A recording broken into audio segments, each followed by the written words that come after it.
अब हम उदाहरण 4 देखेंगे। उदाहरण 4 के अंदर आपको पूछा गया है सकल लाभ। तो सकल लाभ के लिए पहले हम सूत्र लगाएंगे। सकल लाभ का गुणोत्तर सकल लाभ शुद्ध बिक्री गुणा 100। ठीक है, अब सवाल में देखेंगे उदाहरण 3 की तरह यहाँ पर भी सकल लाभ डायरेक्ट दिया हुआ नहीं है, हमें ढूंढना है। ठीक है, तो उससे हम देखते बिक्री है, बिक्री वापसी है, खरीदी, खरीदी के खर्च और नया शब्द है स्टॉक परिवर्तन। स्टॉक परिवर्तन स्टॉक परिवर्तन होता है बिक्री में से माइनस, पर यहाँ पर आपको कुछ अलग दिया हुआ है, कौंस में दिया हुआ है। कौंस का मतलब ये माइनस में है, तो ये माइनस होगा और माइनस माइनस क्या होगा प्लस, और ये क्या होगा माइनस। बस आपको सिर्फ इतना याद रखना है, स्टॉक परिवर्तन क्या होगा माइनस, ये कौंस में नहीं है। और ये क्या है 20,000, देखो कौंस में है। ठीक है, फिर हम सवाल में देखते हैं, गणना में समझाती हूँ आपको। हम यहाँ पर बनाएंगे एक पिछले सवाल की तरह ही व्यापार खाता, रफ में गणना वाला। ये 2016 के लिए, 2017 के लिए, ये 16 के लिए और ये 17। ज़्यादा टाइम ना बिगाड़ते।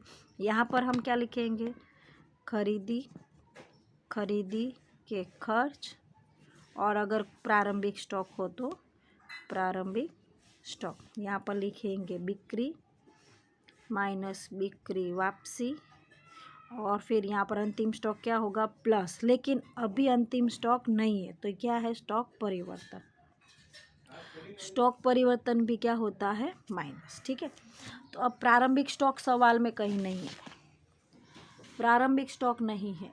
ठीक है, उसके बाद क्या है खरीदी। खरीदी कितने पहले से स्टार्ट करते हैं। बिक्री, बिक्री है 10,20,000 और 10,50,000, जो यहाँ पर लिख देते हैं 10,20,000, 10,50,000।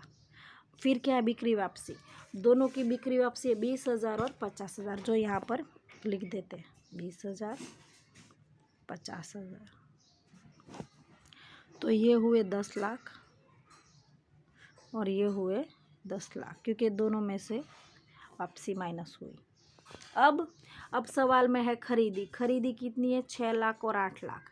खरीदी के खर्च कितने हैं 30,000 और 40,000, और स्टॉक परिवर्तन। तो पहले ये खरीदी और ये प्रारंभिक स्टॉक सवाल में नहीं। तो अब यहाँ पर खरीदी है इसकी 6 लाख और इसकी है 8 लाख। खरीदी के खर्चे है 30,000 और ये है 40,000। खर्चे क्या होते हैं प्लस। ठीक है, और कुछ है, हाँ स्टॉक परिवर्तन। अंतिम स्टॉक होता तो हम प्लस करते, पर परिवर्तन है मतलब हम क्या करते हैं माइनस। स्टॉक परिवर्तन का मतलब होता है प्रारंभिक स्टॉक माइनस प्लस अंतिम स्टॉक, उसका स्टॉक परिवर्तन का पूरा दर दिया हुआ।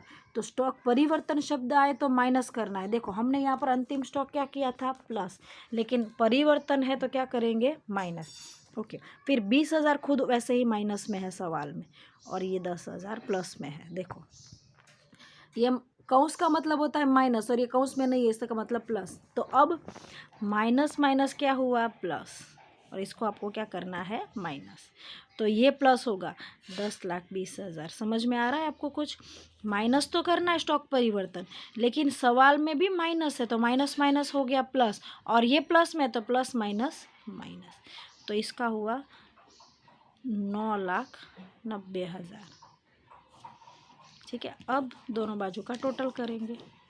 ये सब मिला के डायरेक्ट ही आ गया है 10,20,000, 9,90,000, और यहाँ पर तो 6,30,000 है, इसका 8,40,000 है। तो बड़ा है 10,20,000, 9,90,000। अब 10,20,000 में से 6,30,000 माइनस करना है, कितना होगा। ए हार्दिक बदाम पलाड़ी छे। इन दोनों का माइनस करेंगे तो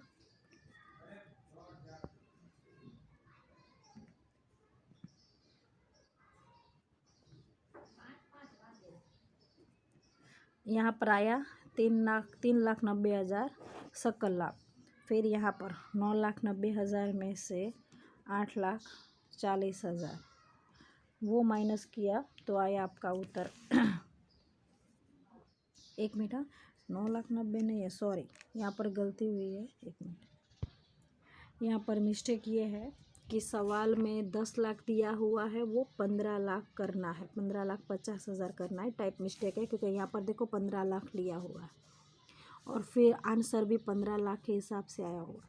तो हम भी यहाँ पर करेक्शन करेंगे 15 लाख। तो यहाँ पर 15 लाख हुआ, 15 लाख में से 10,000 गए तो हुए 14,90,000। तो हम भी यहाँ पर लेंगे 14,90,000। 14,90,000 में से 8,40,000 गए तो बचे 6,50,000। ठीक है।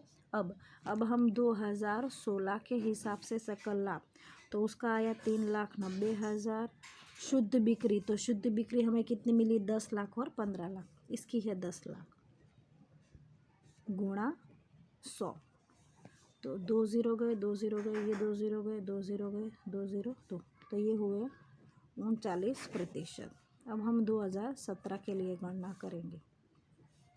उसका सकल लाभ मिला भी हमें 6,50,000 और उसकी शुद्ध बिक्री हुई 15 लाख गुणा 100। 2 0, ये 2 0 गए, 2 0, तो इसका हुआ है 43.33%। इस तरह से आपका उदाहरण 4 बनेगा। ठीक है, आप उदाहरण भी देख सकते हैं। और ऐसा ही सवाल स्वाध्याय में तीसरा था, जो कल आपको बोला था आपको आए तो गिनो, वरना मैं कल आपको वीडियो भेजूंगी। तो तीसरा और चौथा दोनों उदाहरण सेम है, थोड़ा सा डिफरेंट है। एक स्टॉक परिवर्तन शब्द नया आया और एक अंतिम ये कौंस में शब्द आया। कौंस में हो तो माइनस, तो जो चीज़ माइनस हो रही है और माइनस में दी है तो माइनस माइनस क्या हो गया? प्लस। और माइनस हो रही है और प्लस में दी है तो ये माइनस ही होगा। बस आपको इतना याद रखना है, स्टॉक परिवर्तन बोले तो माइनस करना है।